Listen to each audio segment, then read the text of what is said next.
Bonjour à toutes et à tous, bienvenue à ces rendez-vous pro du Club Mobilité. Nous allons parler cet après-midi du pouvoir d'agir de l'entreprise et du changement de comportement vis-à-vis de la mobilité. Un programme en deux temps. Le premier temps, le pouvoir d'agir de l'entreprise, avec notamment les dirigeants responsables de l'Ouest, les DRO, qui sont en force d'ailleurs à l'occasion de cet événement ici. Nous parlerons aussi des actualités de la métropole nantaise. Toujours sur la mobilité, nous aurons un temps d'échange où vous pourrez poser des questions, apporter vos commentaires. Ensuite, nous vous inviterons à rejoindre à nouveau les stands, à participer aux animations qui vous sont proposées à l'occasion de cet après-midi. Et puis le deuxième temps, ça sera à partir de 16 heures. Nous parlerons du changement de comportement des salariés avec deux entreprises, des problématiques assez différentes au niveau des déplacements, au niveau aussi des embauches, du personnel, de la pyramide des âges, enfin de tous les aspects. Il s'agira de la Poste et de Nord6. Nous aurons ainsi un regard croisé avec celui d'un expert, un universitaire spécialiste des questions de mobilité qui apportera aussi son éclairage. Là aussi, nous aurons un temps d'échange où vous pourrez à nouveau poser des questions et apporter aussi vos réflexions, vos commentaires. Et à nouveau un temps où vous pourrez vous rendre sur les stands et participer aux animations. J'invite tout de suite Bertrand Affilé à se rendre au pupitre. Bertrand Affilé, qui est vice-président, deuxième vice-président de Nantes Métropole, en charge de la stratégie mobilité et déplacement, pour procéder à l'ouverture de nos travaux de ce jour. Bien, bonjour à toutes et à tous. Merci de m'offrir l'ouverture de ce club Mobilité 2022, où franchement je suis très content de vous accueillir après plusieurs reports liés à la pandémie et voilà, on peut enfin se retrouver. Vous l'avez dit, le thème du jour est le pouvoir d'agir de l'entreprise et le changement de comportement. Alors de quoi s'agit-il ? Il s'agit tout simplement de positionner l'employeur comme un acteur majeur, décisif dans la mobilité durable. Aujourd'hui, grâce à plusieurs évolutions législatives ou réglementaires, existent des outils pour les employeurs qui veulent agir. Et en particulier, on peut penser, je pense, au plan de mobilité obligatoire, on peut penser au forfait mobilité durable, à la participation 50% employeurs au financement des services de mobilité de leurs salariés. Mais pas que. Pas que parce qu'aujourd'hui, nous sommes dans un contexte qui est vraiment très particulier maintenant, depuis plusieurs années, la pandémie bien sûr, mais aussi la guerre en Ukraine qui nous touche peut-être à titre personnel, mais qui nous touche collectivement pour les conséquences qu'elle peut avoir, et je pense en particulier au renchérissement accéléré des prix du carburant ou des prix de l'énergie d'une façon générale, ce qui a un impact pour les entreprises, mais ce qui a aussi un impact pour les salariés qui doivent se déplacer et qui viendra sans doute percuter un certain nombre de comportements de mobilité. Et en ce sens, évidemment, les relations, le travail collectif qui est mené entre la collectivité, les collectivités parce que nous ne sommes pas les seuls à nous occuper de mobilité, et les entreprises du territoire, mais aussi toutes les associations et les regroupements, et puis ceux qui fournissent, qui apportent des solutions en termes de mobilité, eh bien ce partenariat est vraiment primordial pour tous. Et c'est vrai que ce club mobilité est une des expressions de ce travail collaboratif et partenarial. Alors quels sont les éléments de ce partenariat ? Tout d'abord, nous avons, nous, au niveau métropolitain, depuis 2019, confié à la Cemitane une nouvelle mission de coordinateur des mobilités qui permet à Nantes Métropole et à son territoire de disposer d'une capacité d'accompagnement importante des employeurs du territoire. D'abord, un service à la Cemitane avec une équipe dédiée aux professionnels. Un certain nombre d'interventions individualisées. Ensuite, par exemple, depuis 2019, nous avons eu 44 enquêtes, nous avons eu des diagnostics experts, des forums mobilité en entreprise, 13, et ceci en dépit des contraintes sanitaires, mais aussi des accompagnements qui sont réalisés ou programmés, individuels. Alors quand on dit individuel, c'est à l'intérieur d'une entité, au CHU, à l'Université de Nantes, à l'École du Design, plus collectif, et je pense en particulier à la démarche Chantrerie et la démarche à la Sémine, ou au travail avec l'association Plein Centre. Nous avons également une attractivité toujours plus grande du dispositif PAC Mobilité, puisque la barre du 1000e employeur engagé dans ce PAC vient d'être franchie il y a quelques jours. Et je ne vais quand même pas résister au plaisir de vous donner le nom du 1000e employeur. Il s'agit de l'entreprise Revel Home, qui est basée à Nantes et qui est une entreprise de 3 salariés. Comme quoi, nos partenariats concernent toutes les entreprises, petites ou grandes, et je pense que chacune et chacun des employeurs peut avoir, employeur ou employeuse, peut avoir une part à prendre dans les changements de comportement de mobilité. Quand on regarde la répartition des PAC, il y a 3 niveaux de PAC.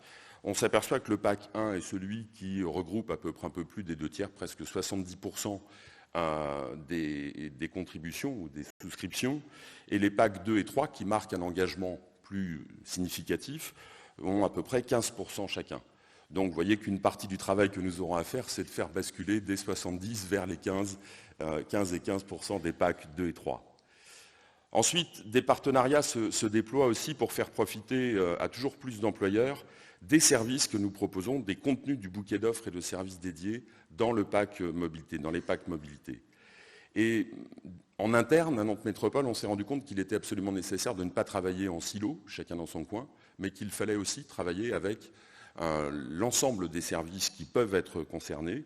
Et donc, ça veut dire qu'on élargit assez largement les questions de mobilité à d'autres politiques publiques, comme par exemple les questions de responsabilité sociétale des entreprises. Et donc, ça nous amène assez naturellement à élargir le nombre de partenaires et, j'allais dire, la typologie des partenaires qui peuvent être concernés, puisqu'on voit que la Chambre de commerce et d'industrie est aussi un partenaire important pour nous, tout comme les dirigeants responsables de l'Ouest qui vont avoir, donc ils sont nombreux dans la salle et qui vont aussi avoir une intervention cet après-midi.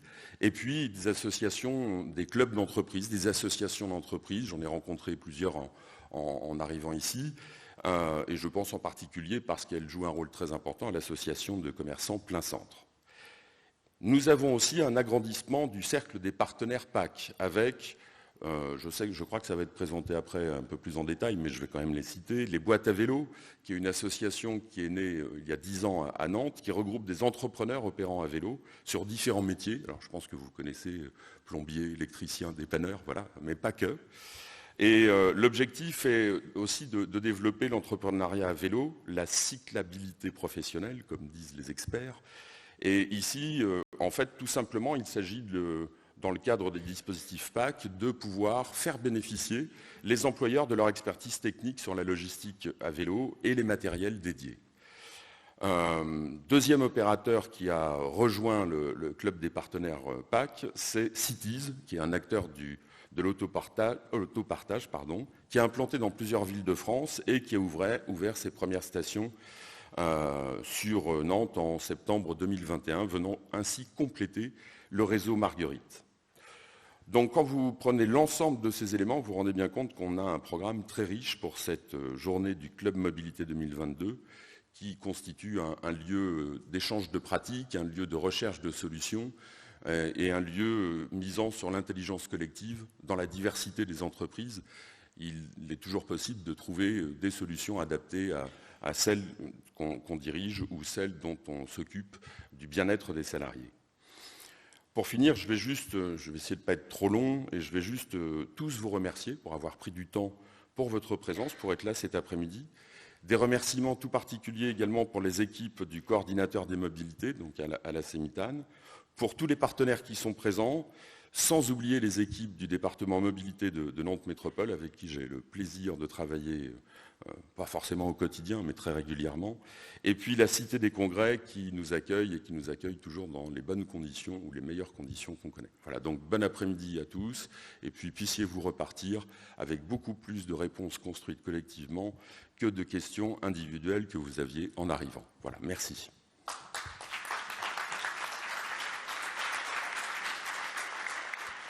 Merci Bertrand Achille. Vous l'avez dit, l'employeur est un acteur majeur des mobilités, un partenaire évidemment essentiel de la collectivité.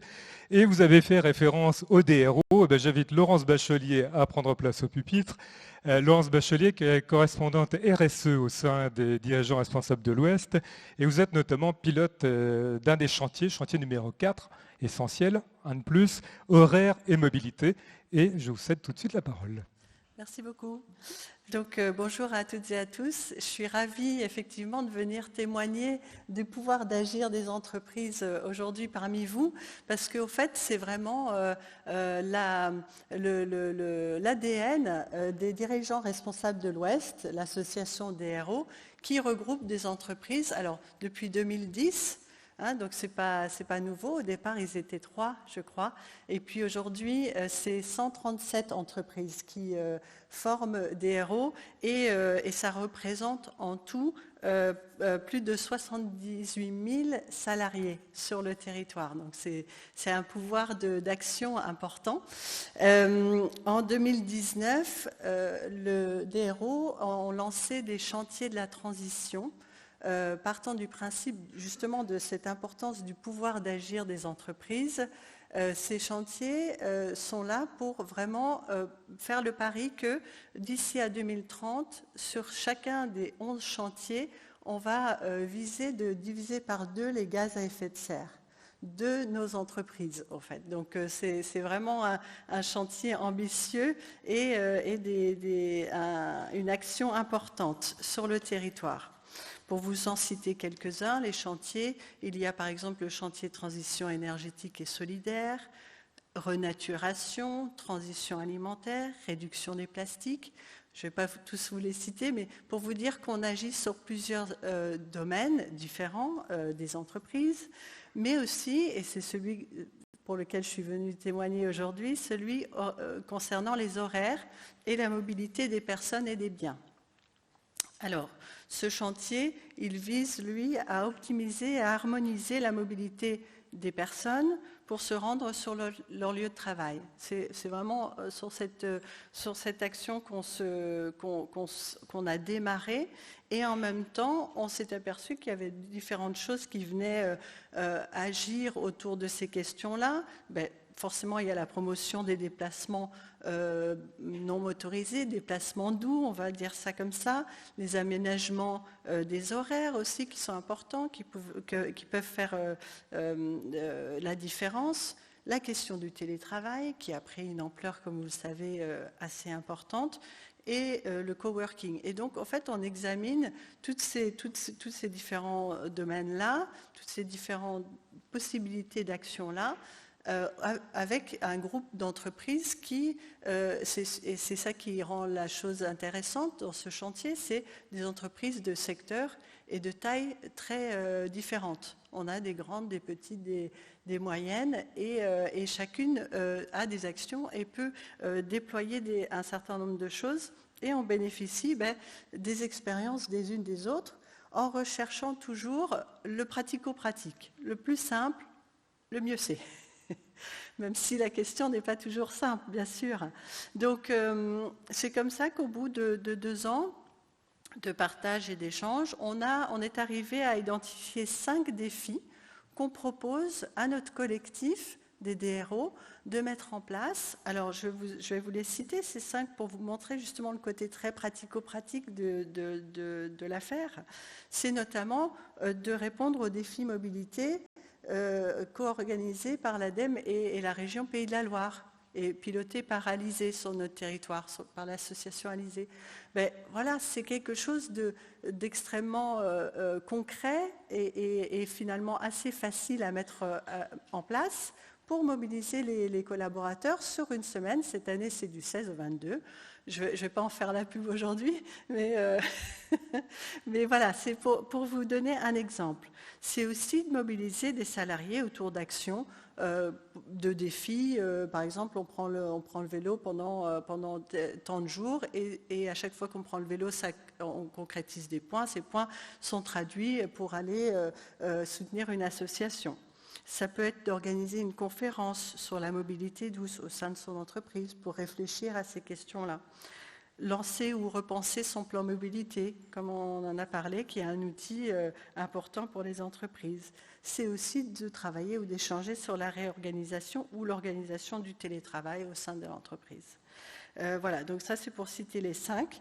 Et ensuite, chaque entreprise qui fait partie de notre collectif se saisit de ces défis ou non, parce qu'elle a déjà des défis qui sont en cours et elle vient en témoigner et ça enrichit en fait les partages qu'on peut avoir.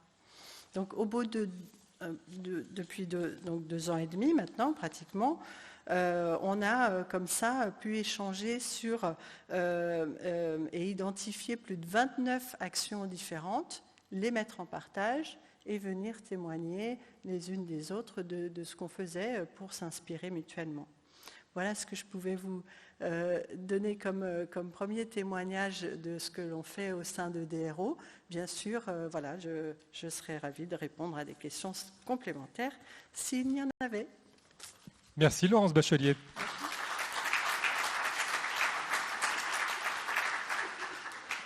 Parlons maintenant des actualités métropolitaines dans le domaine de la mobilité. Ce sera avec David Maubert. David Maubert est à la direction des services de mobilité de Nantes Métropole et vous avez tout de suite la parole. Merci beaucoup. Je vais donc vous présenter les actions de la collectivité à la fois à court et long terme sur les différents services de mobilité, en sachant que ces éléments viennent bien sûr dans cette offre et dans ce travail collectif entre entreprises, salariés, collectivités, opérateurs publics et privés. On va commencer par les transports collectifs et la future rentrée, septembre 2022. Le réseau va évoluer et un certain nombre d'évolutions vont apporter des réponses aux déplacements des salariés. On a retenu quelques modifications majeures. La première que l'on voulait vous présenter, c'est la restructuration du réseau sur la commune de Carquefou, où on va réorganiser les lignes. Vous avez sur la gauche le plan actuel et sur la droite le futur réseau. On va réorganiser les lignes de telle façon à créer des points de correspondance, donc pour permettre aux salariés et aux utilisateurs du réseau de pouvoir alternativement utiliser notamment la ligne 85 et 95. Et on va en profiter pour améliorer l'offre, notamment sur le secteur de la Fleurier, avec une augmentation de l'amplitude, puisqu'on aura une offre de nuit et de soirée sur le secteur de la Fleurier, notamment à destination des étudiants. Et puis on va aussi ajuster la fréquence sur cette ligne-là pour accompagner le développement de cette zone. L'autre grosse modification de la rentrée de septembre 2022, ça va être la prolongation de la ligne Chronobus C20, qui est la première Chronobus de rocade et qui va venir se connecter au tramway au niveau de Gare Maritime. Ça va donc créer un lien entre la ligne 1 de tramway et tout le secteur en devenir du Bas-Chantenay. Une autre évolution qu'on souhaitait mettre en avant, c'est une évolution sur la ligne 93 qui va permettre de connecter la ligne 93 à la C3 et donc d'assurer des correspondances facilitées par rapport à aujourd'hui, notamment pour les salariés qui sont sur le pôle hospitalier de l'ENEC. Et enfin, le dernier gros projet, c'est l'aménagement du parvis sud de la gare. Donc cet aménagement va nous permettre de favoriser les correspondances entre le réseau TER et le réseau bus au sud de la gare, notamment la ligne 5 de Busway et les chronobus C2 et C3 pour les salariés qui viennent de l'extérieur de la métropole et qui ensuite utilisent le réseau urbain. Les conditions de cette intermodalité seront nettement améliorées à la fois en transport collectif, mais aussi avec nos services vélos, puisqu'on va implanter de nouvelles stations Biclou au plus près de la gare. Alors il y a d'autres évolutions aussi pour septembre 2022. Je ne vais pas toutes les passer, je pourrais vous évoquer quand même la ligne 38, qui est la ligne qui dessert le pôle d'innovation Jules Verne, qui va être améliorée aussi, un travail en lien avec les entreprises pour améliorer cette desserte au vu de la fréquentation que l'on a constatée. Et puis aussi des travaux toujours réguliers sur les lignes express, notamment la E8, lignes qui sont beaucoup utilisées par les salariés pour se rendre dans la centralité. Et donc la E8 va connaître des améliorations, notamment par une prolongation de son tracé. On va aussi en profiter Et il ne faut pas nier l'effet de la crise sur la fréquentation du réseau de transport collectif pour adapter certaines lignes à la fréquentation constatée et adapter notre calendrier commercial, notamment en faisant commencer ce que l'on appelle les jours verts plus tôt en mai, pour s'adapter à la fréquentation du réseau. Donc globalement, cette offre nouvelle va représenter à peu près 90 000 km supplémentaires sur une année pleine en offre commerciale que l'on proposera à nos usagers. J'ai oublié aussi d'évoquer, mais on en parlait avec les personnes de la Chantrerie, on va aussi prolonger l'expérimentation navette fluviale entre La Chapelle-sur-Erdre et la Chantrerie, donc avec une nouvelle expérimentation de 2 mois sur le mois de septembre, octobre et début novembre. Ça, c'était les évolutions à très court terme. Ce que l'on voulait aussi partager avec vous, c'est la stratégie en matière de développement du réseau TC, à un horizon certes beaucoup plus lointain, 2035, mais pour partager la philosophie et les grands items du développement de notre réseau transport collectif. Vous avez là les projets sur le réseau structurant essentiellement que la collectivité souhaite porter d'ici 2035. Je ne vais pas tous vous les présenter, je vais plutôt évoquer les grands items auxquels on souhaite répondre. Le premier, c'est poursuivre le maillage du réseau. Quand on parle de maillage, c'est assurer plus de lieux de correspondance entre les lignes et faire qu'en multipliant ces points de correspondance, on permette à la majorité des usagers de pouvoir partir de leur point d'origine à leur destination avec 1 ou 2 correspondances maximum. Je parle pour les OD principales, mais c'est vraiment l'objectif que l'on souhaite poursuivre à travers ce maillage. Le deuxième item qui transparaît à travers ces projets, c'est le développement des liaisons de rocade pour à la fois désaturer commerce et améliorer les déplacements de périphérie à périphérie. Donc, quand on parle de rocade, on a par exemple la ligne 10, qui est la plus près du centre, qui utilise les boulevards du 19e, la ligne 50, qui elle est la plus éloignée au nord, entre Saint-Herblain, Orvaux, et qui vient se connecter sur le campus, enfin à proximité du campus de l'Erdre, et demain sera en connexion avec la connexion ligne 1, ligne 2. Et puis aussi la C20 dont on a parlé, qu'on va prolonger à Gare Maritime et qui évoluera aussi en fonction du projet de connexion de la ligne 1 et 2. Et on a aussi au sud, on ne l'a pas dessiné, mais la ligne 30 qui assure aussi des déplacements de rocade. Et puis le troisième item, c'est le renforcement des liaisons de la périphérie à la centralité. On a développé depuis quelques années, par exemple, le concept de ligne express pour réduire les temps de parcours, pour que les personnes les plus éloignées de la centralité puissent accéder rapidement, en tout cas le plus rapidement possible, à la centralité. On a développé des accords avec la région pour pouvoir utiliser le réseau TER au sein du territoire métropolitain avec son titre urbain. L'idée est de poursuivre l'amélioration en réfléchissant à l'évolution des lignes express, en renforçant les liaisons entre les communes périphériques et le réseau armature qui lui permet ensuite de se déplacer facilement et aisément dans la centralité. Voilà ce qu'on voulait partager avec vous. Si vous avez des questions, on pourra revenir plus en détail sur tel ou tel projet.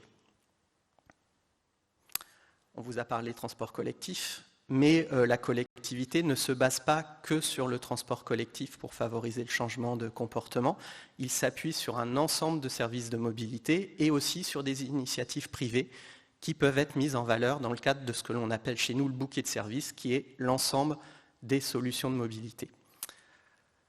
Monsieur Affilé l'a évoqué, on a une offre d'autopartage qui s'étoffe avec le développement de l'opérateur historique, Marguerite, qui poursuit le développement et la création de stations, et puis l'arrivée complémentaire de Cities, qui va bientôt fêter ses 1 an, et qui lui aussi vient compléter cette offre. Globalement, aujourd'hui, on a maintenant plus de 100 véhicules en autopartage sur le territoire métropolitain.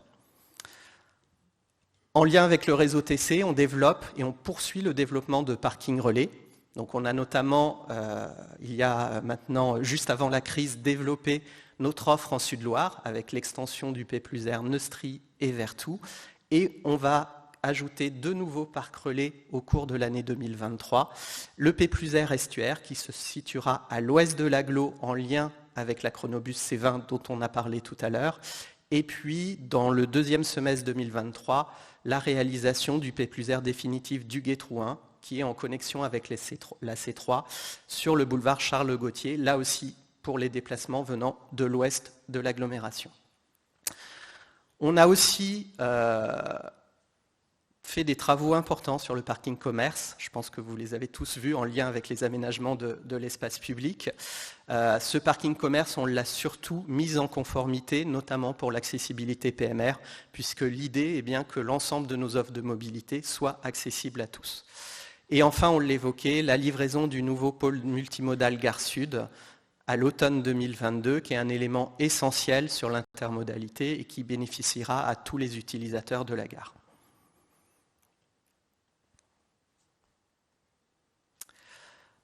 Un sujet important, la question du stationnement, la question de la place de la voiture, notamment dans la centralité.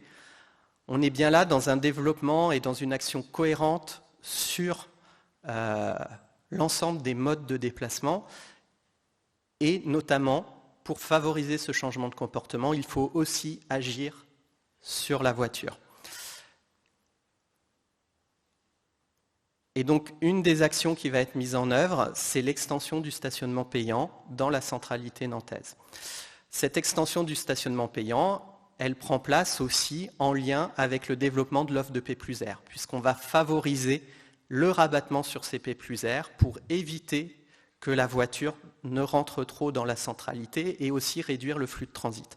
Donc c'est une extension du stationnement payant qui prendra place jusqu'au boulevard du 19e. Donc le cœur, là où l'offre de mobilité alternative est la plus forte, que ce soit en matière de vélo, de transport collectif, d'autopartage. C'est une action forte qui va prendre effet dans l'année qui vient. Et puis enfin, on voulait aborder les actualités. Donc on l'a dit, on a évoqué le rôle du coordinateur des mobilités que la métropole a confié à la CEMITAN pour booster nos actions avec les entreprises. Donc à ce titre, je voulais remercier les collaborateurs qui sont au premier rang, mais que vous avez régulièrement au bout du téléphone, qui vous renseignent sur les solutions, qui vous accompagnent. Et c'est un élément essentiel, les moyens humains, le temps que l'on peut consacrer aux échanges pour amener ce changement de comportement.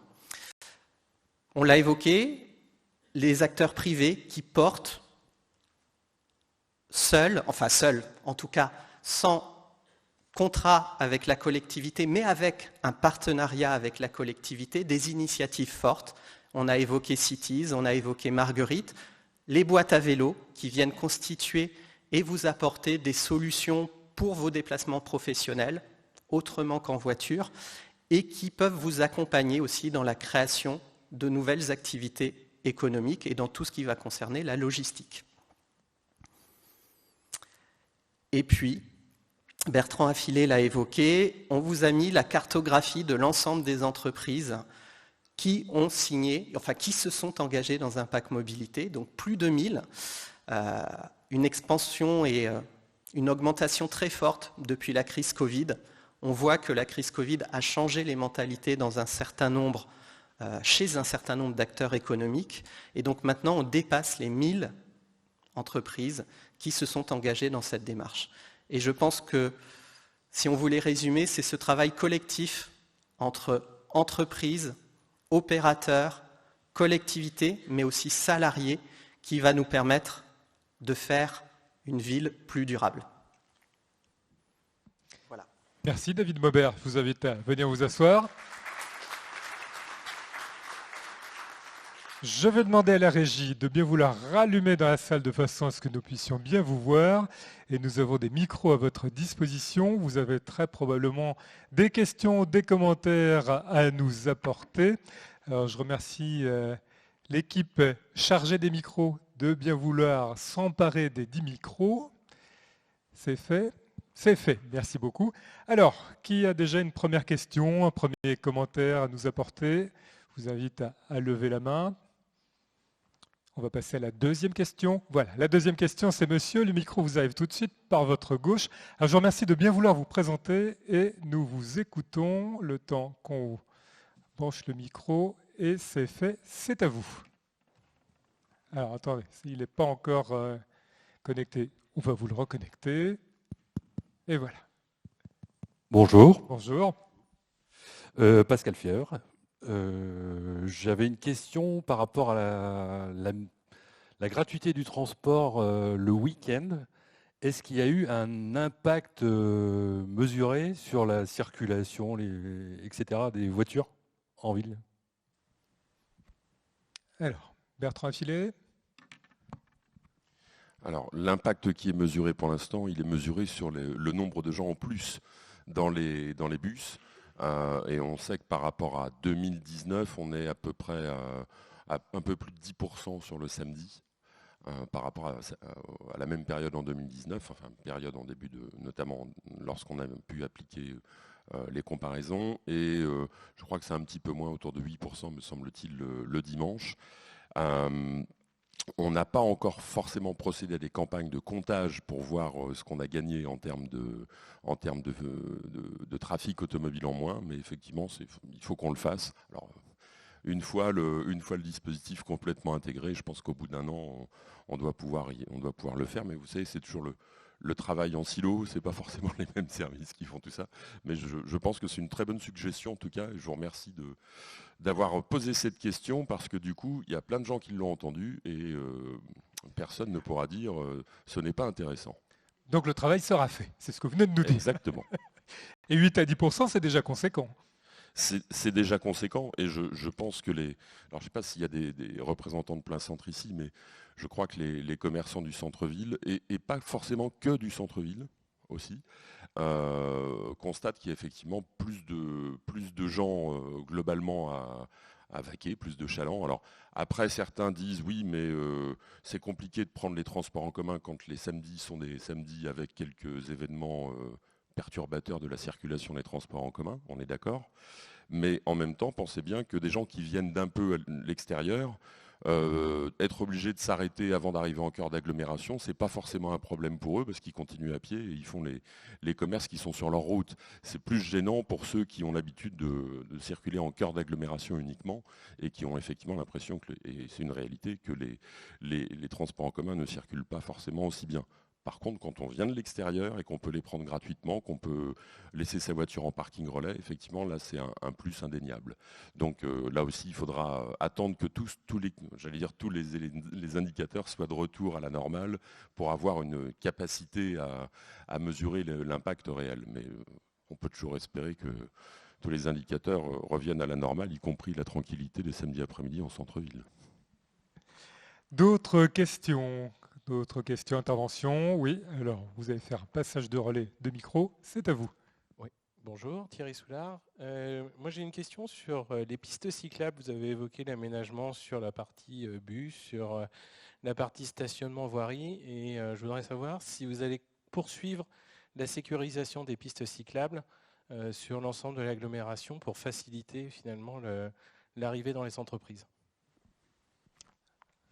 À nouveau l'élu. David pourra compléter si jamais j'étais incomplet dans ma réponse. Alors, on a adopté, il y a maintenant un peu plus d'un an, je crois, c'est un des gros dispositifs qu'on a adopté assez vite, un schéma directeur des itinéraires cyclables, qui prévoit effectivement de développer tout un réseau de pistes cyclables, alors des structurantes, magistrales, structurantes et secondaires. Enfin voilà, on a une hiérarchie qui existe. Et ça passera, donc c'est une centaine de millions d'euros qui seront investis sur le mandat pour le vélo d'une façon générale. Et donc ça passera par la création d'un certain nombre de voies qui permettront aux vélotaffeurs, comme dit mon collègue Nicolas Martin, de se rendre rapidement sur leur lieu de travail, le plus direct possible. Et puis surtout, ce qu'il faut qu'on arrive à faire, c'est aussi les connexions, parce que parfois on se rend compte qu'il y a des pistes qui fonctionnent, enfin qui sont plutôt pas mal. J'en connais particulièrement par exemple à Saint-Herblain, mais quand vous arrivez au bout, il n'y a plus rien. Et donc là, on sait que pour le dernier kilomètre ou les dernières centaines de mètres, la dernière centaine de mètres ou les 300-400 mètres qui restent à faire. Si on est en insécurité, c'est pas bien.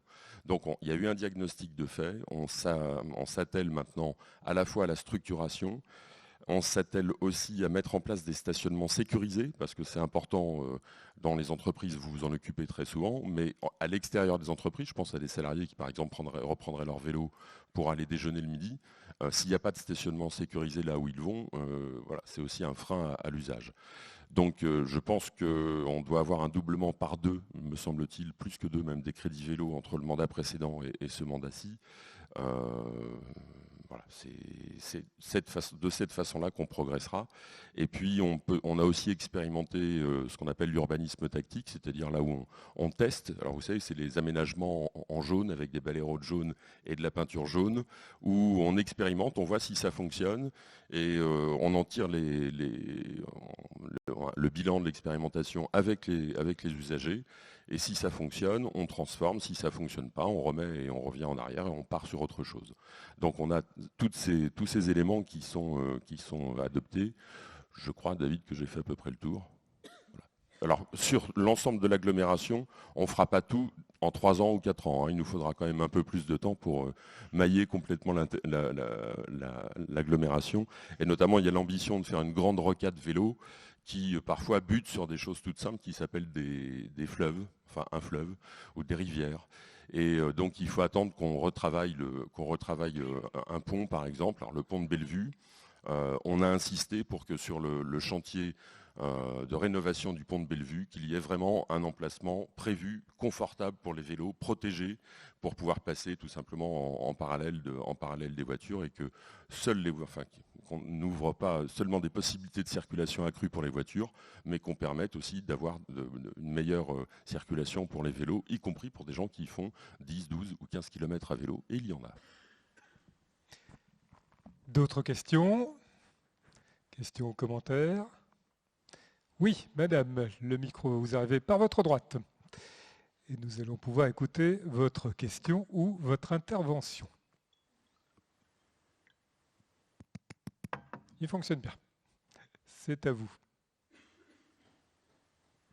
Merci. Anne Goebel, on comprend bien qu'on mobilise toutes les énergies pour combattre la voiture solo. Et je me réjouis d'être dans une agglomération qui est vraiment à la pointe pour cela, et notamment sur la multimodalité. Par contre, on veut pousser les voitures à l'extérieur du centre-ville de Nantes. Qu'en est-il par rapport à la voiture électrique, d'une part, et au covoiturage, d'autre part, puisqu'il semble qu'au niveau national et même local, on veuille encourager ces modes qui sont alternatifs à la voiture solo. Bertrand Affilé? Ah bah oui, c'est politique d'abord. Alors, la voiture électrique, une petite précision, c'est pas une alternative à la voiture solo, c'est toujours une voiture et on peut rouler tout seul dedans ou à plusieurs, c'est pas la question. C'est juste une motorisation qui ne produit pas de gaz à effet de serre ni de particules fines. Et ça, on sait que ça risque d'être très important dans quelques années. Donc, pour répondre à votre question, on a en matière de covoiturage, il y a plusieurs dispositifs qui existent et on a, nous, intégré dans l'offre de transport en commun, donc accessible avec la carte Libertane, un service de covoiturage qui s'appelle Covoitan, qu'on a eu la bonne idée de lancer à l'automne 2019. Inutile de vous dire qu'au moment des déclarations de la pandémie et dans les mois et même l'année qui a suivi, ça ne s'est pas super développé. C'était bien parti et en fait, ensuite, ça a été complètement éteint. Donc ça redémarre et ça redémarre tout simplement parce que l'augmentation du prix des carburants et de l'énergie fait que ça devient parfois intéressant de pouvoir soit utiliser sa carte de transport en commun pour se déplacer en covoiturage. C'est intégré dans l'offre de service. Et pour ceux qui covoiturent, pour ceux qui conduisent, de mémoire, c'est 2 € par passager qu'on charge. Si vous en emmenez 2 le matin, 2 le soir, ça vous fait 8 € de... Voilà. Si vous avez utilisé 4 litres, vous avez vos 4 litres de carburant qui sont remboursés. Donc on voit bien qu'il y a un intérêt, c'est une forme de mutualisation. Alors il faut qu'on la développe. On travaille aussi sur des voies réservées pour les covoitureurs, qui est un peu le petit plus qu'on peut apporter pour que les covoitureurs puissent faciliter, rouler plus facilement, avec des possibilités de stationnement qu'on va aussi essayer de travailler pour venir en complément.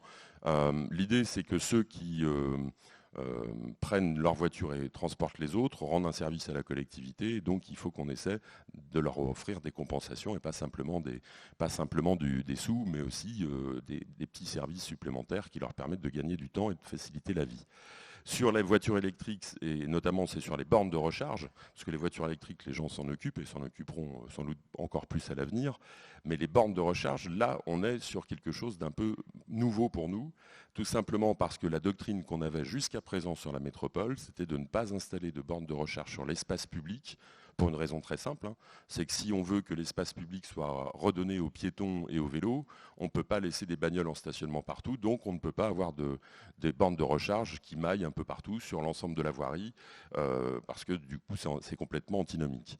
Donc on est en train de réviser profondément notre doctrine, et il va falloir qu'on le fasse d'autant plus vite qu'on va avoir des impératifs, notamment les zones à faible émission qui vont se mettre en œuvre. Nous sommes concernés et donc il faudra bien qu'on offre des possibilités de recharge électrique sur les parkings relais là où on en a aujourd'hui, dans les parkings publics là où on en a aujourd'hui déjà, mais aussi sur tout un ensemble d'autres endroits parce que ça ne suffira pas. Là on ne parle pas de quelques dizaines de bornes, c'est plutôt en centaines qu'il faut compter. Et donc, ça veut dire qu'on est en train de travailler sur une doctrine où, en gros, on se dit on complète ce qui existe dans les parkings en ouvrage, les parkings relais. On cherche ensuite les endroits où on peut avoir des grosses concentrations de stationnement qui peuvent être soit un peu longs, soit pendant plusieurs heures. Alors, un peu long, ça peut être à proximité de zones d'emploi. Pendant plusieurs heures, ça peut être à proximité de lieux où on peut aller voir des spectacles, par exemple. Et puis, là où Nantes Métropole, là où les communes possèdent de l'espace public, possèdent des parkings pour pouvoir installer peut-être des flottes entières de bornes de recharge. Alors nous, on n'a pas l'investissement, on ne pourra pas porter l'investissement, mais il se trouve que c'est aussi un métier, fournisseur d'électricité, et donc on travaillera avec un ou des opérateurs, avec toujours quand même l'idée qu'il faut que ce soit simple à utiliser et il faudrait qu'on évite d'avoir 3, 4 ou 5 applis différentes pour couvrir toute l'agglomération. Donc voilà, ça c'est notre responsabilité et on y travaille. Je pense que dans les années à venir, on pourra voir progressivement les choses s'installer et je pense que de toute façon c'est une nécessité absolue, donc on n'a pas trop le choix. Voilà. David Maubert, un complément ?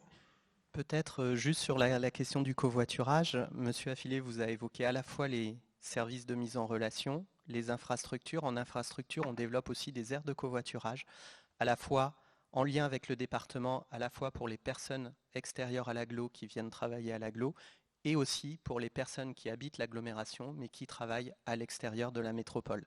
Donc on a un certain nombre d'aires de covoiturage qu'on a développées, je pense aux Sorinières récemment, d'autres en chantier à la Métairie Sud, sur la route de Paris, etc., qui viendront mailler l'agglomération pour offrir aussi des points de rencontre pour l'ensemble des personnes qui souhaitent covoiturer, puisque toute initiative à l'autosolisme est un élément positif pour le changement de comportement et une ville plus durable. Bertrand Affilé. Alors, un petit bémol que j'ai oublié de souligner tout à l'heure, qui était que le service de covoiturage qu'on offre dans l'abonnement Sémitane ne fonctionne que sur le territoire métropolitain. Et pour les gens qui sont à l'extérieur de la métropole, il faut se reposer sur des solutions qui sont proposées par la région, avec un système un petit peu analogue. Alors pas tout à fait, il y a quelques différences, c'est plus vous m'excuserez pour la référence, Blablacar appliqué au niveau des transports de proximité dès qu'on sort de la métropole. Et je pense que c'est une des difficultés qu'on peut avoir aussi, c'est la réglementation qui parfois nous bride un peu. Alors on pourrait développer quelque chose de beaucoup plus large, hein. Simplement ça voudrait dire qu'il faudrait élargir le périmètre de transport et donc ça voudrait dire qu'il faudrait changer les structures complètement, créer un syndicat mixte par exemple, c'est quand même un gros machin à mettre en place. Et alors ça serait peut-être très intéressant pour les gens, mais le temps de mettre tout ça en place, je pense qu'il se passerait quand même pas mal de choses d'ici là. Donc n'hésitez pas, et c'est un truc sur lequel il faut qu'on réfléchisse avec les autres autorités organisatrices des mobilités, c'est comment rendre ces choses-là plus lisibles et faciles d'accès. Alors ceux qui s'y connaissent les trouvent facilement, ceux qui ne connaissent pas forcément bien, ça peut être un peu la jungle quand même. Laurence Bachelier. Oui, je voulais simplement témoigner qu'effectivement, c'est une question qui intéresse fortement les entreprises aussi, la question du covoiturage notamment. Et donc, il y a eu des réflexions, elles doivent être poursuivies pour justement développer ça au niveau des entreprises. Tout simplement, on s'est rendu compte, par exemple, que certaines personnes qui viennent en voiture, donc seules au travail, qui font les trajets domicile-travail, eh bien, ne savent pas que à quelques rues de chez eux, il y a une personne salariée de la même entreprise ou d'une entreprise très proche qui fait ce même trajet tous les jours. Et donc, voilà, on s'est rendu compte qu'il y avait certainement une puissance de tir à mettre en place à ce niveau-là. Et donc, ça fait partie des réflexions partagées aujourd'hui au sein de DRO et au sein du chantier. David Maubert. Oui, je voulais évoquer deux autres choses. Vous évoquez une expérimentation qu'on va lancer à la rentrée prochaine sur les communes de Brain et de Saint-Léger pour développer le covoiturage avec un accompagnement spécifique. Donc si vous avez au sein de vos entreprises des personnes qui habitent ces deux communes, vous pouvez leur donner cette info. On en donnera via la newsletter, mais on va faire un focus sur ces deux entreprises. On veut agir à la fois au sein de l'entreprise, mais aussi au niveau des domiciles des habitants. Et puis l'autre chose que je voulais ajouter, on vous a parlé de Covoitan, qui est une offre de covoiturage complémentaire au réseau de transport collectif, accessible avec les titres du réseau de transport collectif pour les déplacements internes à la métropole. Et on a, comme M. Affilé l'a évoqué, des solutions pour les personnes venant de l'extérieur et la métropole nantaise, en lien avec la métropole de Rennes et un certain nombre d'agglomérations de l'Ouest et la région Pays de Loire et la région Bretagne, ont développé une plateforme spécifique open source pour la mise en relation qui s'appelle Westgo et qui vient en complémentarité de l'offre Covoitan. Les micros sont à votre disposition. Monsieur, vous avez une question. Vous avez le micro, c'est à vous. Bonjour, Philippe Renouf. Vous avez cité les ZFE là, lors de votre réponse tout à l'heure. Quelle est la posture en fait, de Nantes Métropole par rapport à la loi climat résilience là, qui arrive? Est-ce qu'on est en anticipation, juste dans le flux? Et puis la deuxième question derrière ça, c'est quel est l'impact que vous évaluez en modification de flux sur les voies? Alors, la zone à faible émission va être obligatoire pour nous à partir du 1er janvier 2025, si je ne me trompe pas. C'est ça, David. Et donc, on a déjà commencé à travailler parce que zone à faible émission, ça veut dire que si on choisit, par exemple, comme borne de faible émission la pastille critère 2, qui est une possibilité, ça veut dire que les critères 3, 4, 5 ne roulent plus.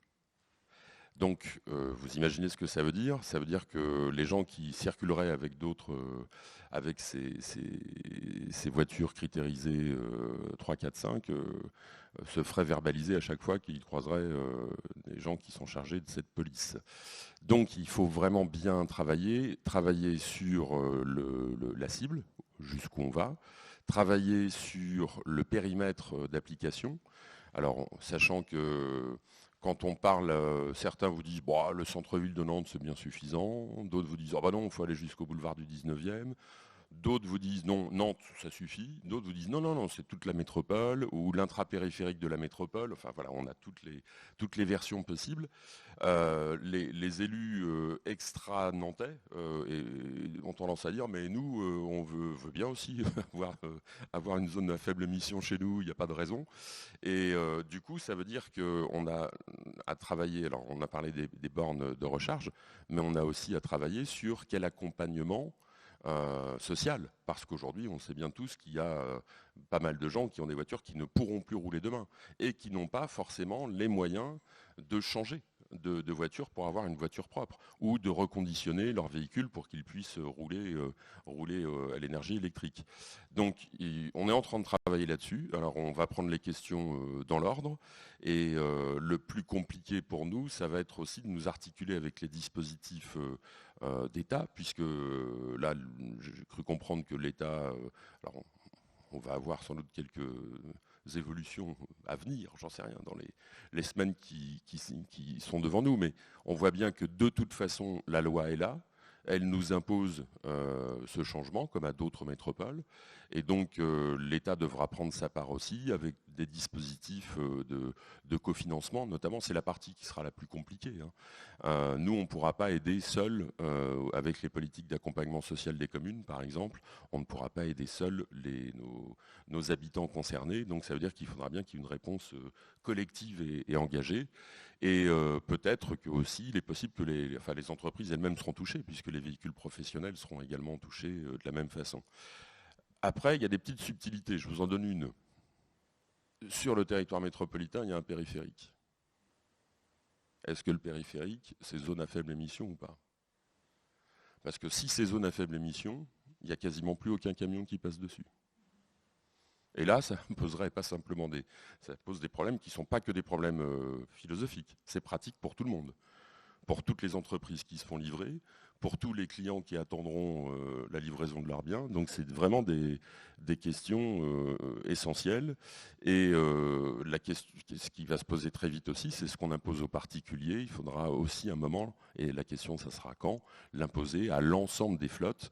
Donc vous voyez que les ennuis commencent, mais voilà, on a l'habitude et on va bosser dessus, quoi. Et il est donc encore trop tôt pour répondre à la deuxième question, l'impact sur les flux. Oui, ça c'est trop compliqué. L'idée c'est vraiment de diminuer l'idée c'est pas forcément de faire en sorte que davantage de voitures circulent. Parce que les embouteillages, même si ils sont le fait de voitures électriques, c'est toujours des embouteillages. C'est toujours du temps perdu pour tout le monde. C'est toujours quelque chose de pas forcément gracieux que ces grands rubans d'acier partout dans nos villes. Donc l'objectif, ça continue en parallèle à être la réduction des flux de circulation.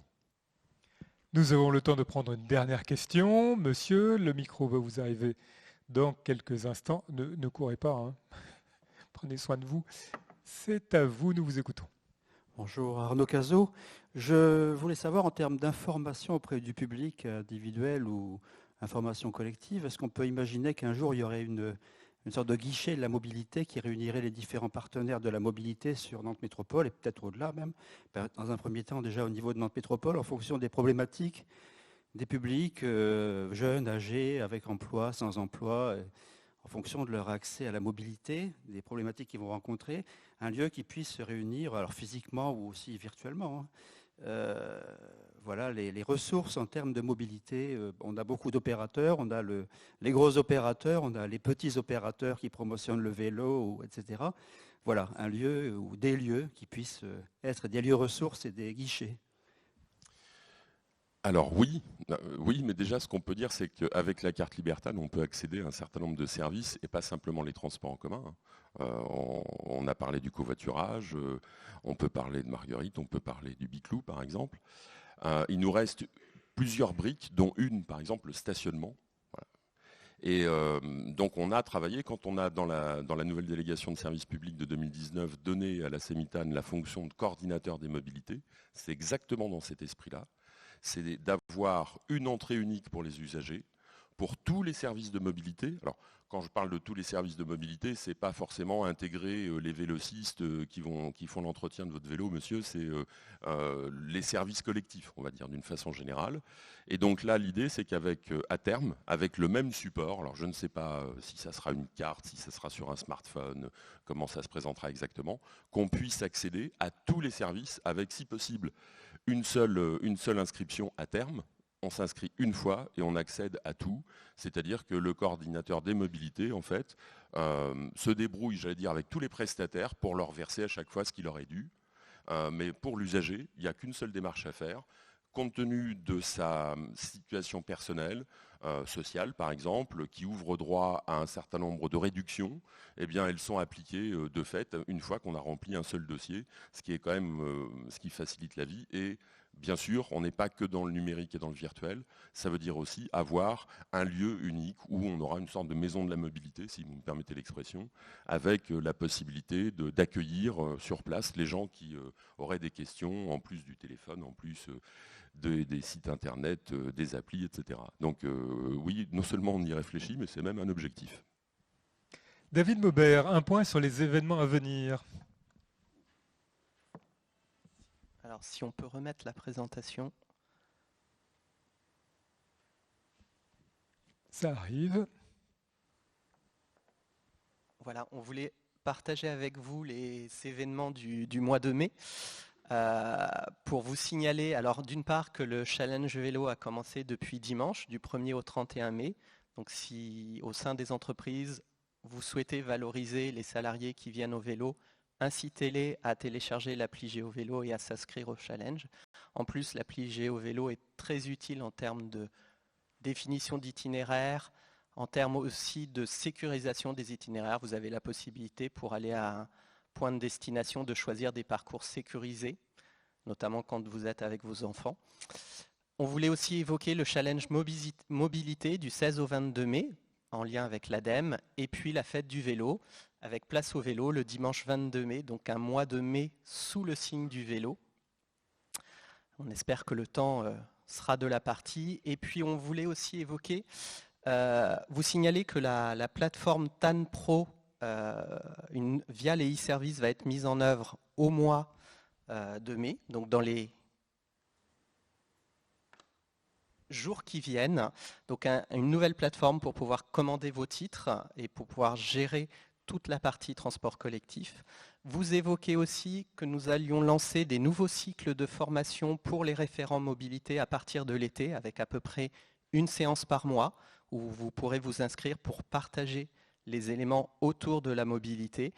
Et puis aussi que nous allions lancer un appel à candidature pour devenir ambassadeur et promouvoir les questions de mobilité, à la fois, bien évidemment, au sein de vos entreprises, mais vous le faites déjà, mais dans la vie de tous les jours.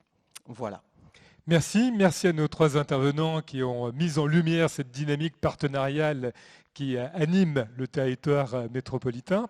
Je vous propose de nous retrouver ici même tout à l'heure à 16h pour une table ronde sur l'engagement des entreprises et des collaborateurs, sur les leviers qu'on utilise pour le changement pour amener à ces mobilités durables. Je vous invite d'ici là, pendant la demi-heure qui vient, à vous rendre sur les stands, à participer aux nombreuses animations directement en face de la salle en sortant ou sur la mezzanine. Et donc à tout à l'heure à 16h. Merci à toutes et à tous.